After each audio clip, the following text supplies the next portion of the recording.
ஹாய்மா, வணக்கம். இன்றைக்கி மஷ்ரூம் தேங்காய் பால் பிரியாணி செய்ய போகிறோம். வாங்க பார்க்கலாம். பாருங்கம்மா, இதில் 2 டம்ளர் ரைஸ் எடுத்துருக்கேன், பாசுமதி ரைஸு. இதை வாஷ் பண்ணி எடுத்துக்கலாம். சுடுநீர் தான் போட்டு இன்றைக்கி ஊற வைக்க போகிறோம். சுடுதண்ணி காய வைக்க அடுப்பு ஆன் பண்ணிக்கலாம். தண்ணி நல்லா காஞ்சிருக்கு. இப்போ அரிசியில் சேர்த்துக்கலாம்.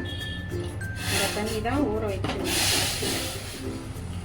2 டம்ளர் ரைஸு, 2 டம்ளர் தண்ணி ஊற்றிருக்கேன். ஒரு பால் தேங்காய் பால் ஊற்றுவோம். தாளிக்க 2 ஸ்பூன் நெய், கொஞ்சமாக ஆயில்,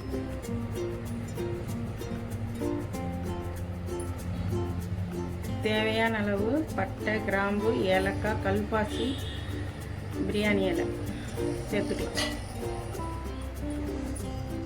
ஒரு 200 கிராம் வெங்காயம் சேர்த்துக்கலாம்.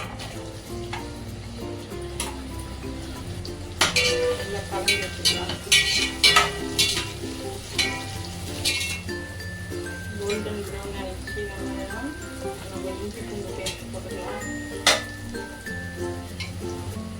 1 ஸ்பூன் இஞ்சி பூண்டு விழுது. பச்சை வாசனை போகிற வரைக்கும் கொஞ்சம் வதக்கலாம். கொஞ்சமாக புதினா, கொத்தமல்லி, மிளகாய்த்தூள் ஒரு 1/2 டீஸ்பூன் போட்டுக்கலாம். டேஸ்ட்டுக்காக தக்காளி கொஞ்சம் போட்டுக்கலாம். கல்லுப்பு கொஞ்சம் நேரம் மூடி போட்டு வைக்கணும். நல்லா வதங்கிடுச்சு. கொஞ்சம் கரம் மசாலா, ஒரு 200 கிராம் மஷ்ரூம் போட்டுக்கலாம். 2 பச்சை மிளகாய். நல்லா வதங்கிடுச்சு. இப்போ 1 டம்ளர் தேங்காய் பால் எடுத்துக்கலாம்.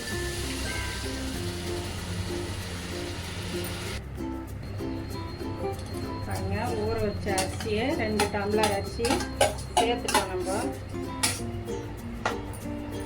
நல்லா கலரி விட்டுக்கலாம்.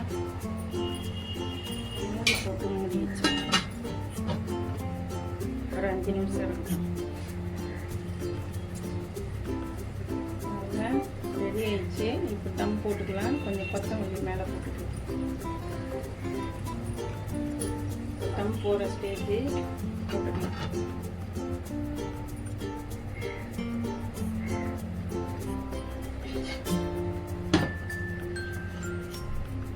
தம் ரெடி ஆயிடுச்சுங்க, எடுத்துக்கலாம்.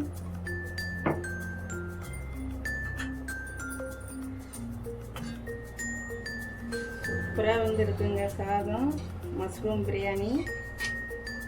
நீங்களும் உங்கள் வீட்டில் சமைச்சு பாருங்கள்.